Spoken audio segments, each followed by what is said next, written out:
Good morning बच्चों।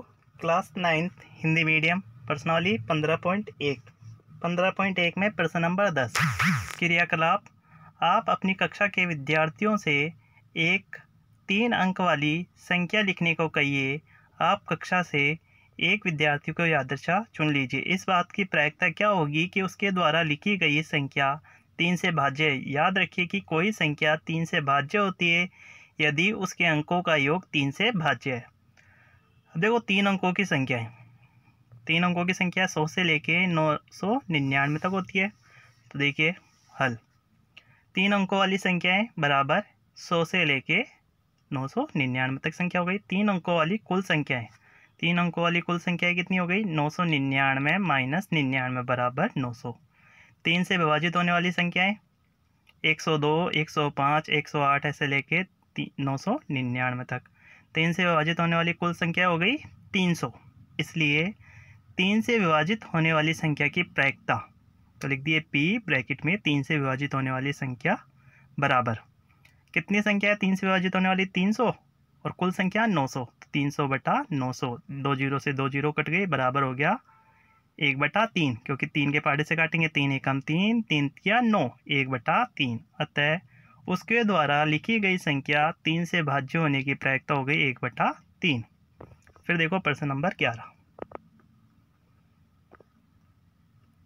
प्रश्न number 11 है आटे की उन 11 तैयारियों में जिन पर 5 किलो अंकित है वास्तव में आटे के निम्नलिखित भार केजी में है 4.97 5.05 5.08 5.03 5.00 5.06 5.08 4.98 5.04 5.07 5.00।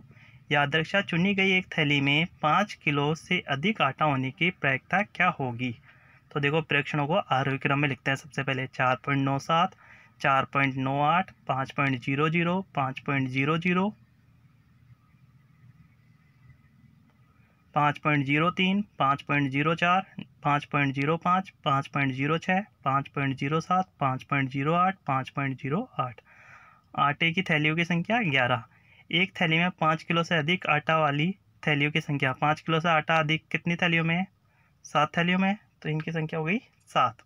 इसलिए एक थैली में 5 किलो से अधिक आटा होने की प्रायिकता बराबर 7/11। इसलिए लिख देते हैं। अतः एक थैली में 5 किलो से अधिक आटा होने की प्रायिकता हो गई 7/11। अब देखो प्रश्न नंबर 12।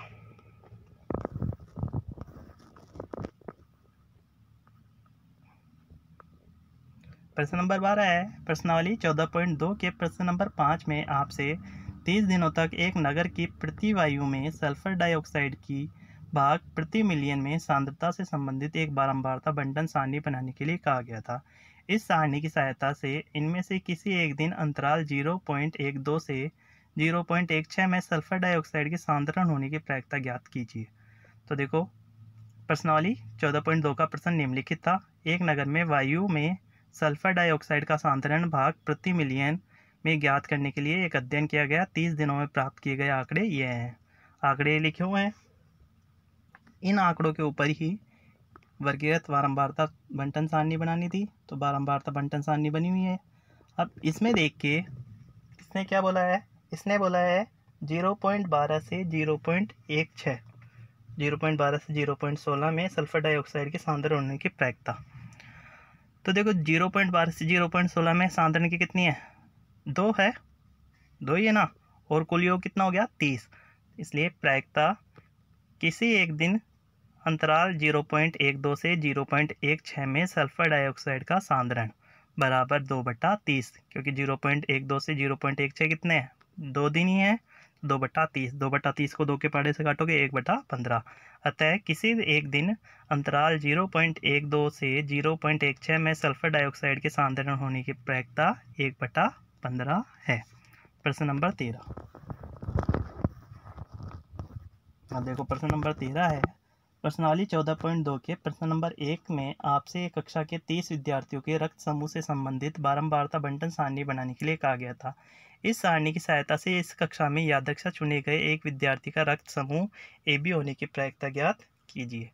तो देखो इसका हल आपको कराई हुई है प्रश्नावली 14, तो उसमें देखिए प्रश्नावली 14.2 का प्रश्न 1 में 30 विद्यार्थियों के रक्त समूह से संबंधित 12 वार्ता बंटन सारणी निम्नलिखित है। रक्त समूह ए के विद्यार्थियों की संख्या 9, रक्त समूह बी के विद्यार्थियों की संख्या 6, रक्त समूह ए बी के विद्यार्थियों की संख्या 3, रक्त समूह ओ के विद्यार्थियों की संख्या 12, कुल योग 30 हो गया। तो प्रायिकता ज्ञात करनी है रक्त समूह ए बी होने की, तो लिखते हैं प्रायिकता एक विद्यार्थी का रक्त समूह ए बी है बराबर ए बी कितने विद्यार्थियों के 3 का, कुल 30, 3/30, 3/30 को 3 के पहाड़े से काटो 1/10, तो लिख देते हैं अतः एक विद्यार्थी रक्त समूह ए बी होने की प्रायिकता 1/10 है। तो ठीक है बच्चों, आज आपको प्रश्न नंबर 10, प्रश्न नंबर 11, प्रश्न नंबर 12, प्रश्न नंबर 13 अपनी फेयर कॉपी में करना है।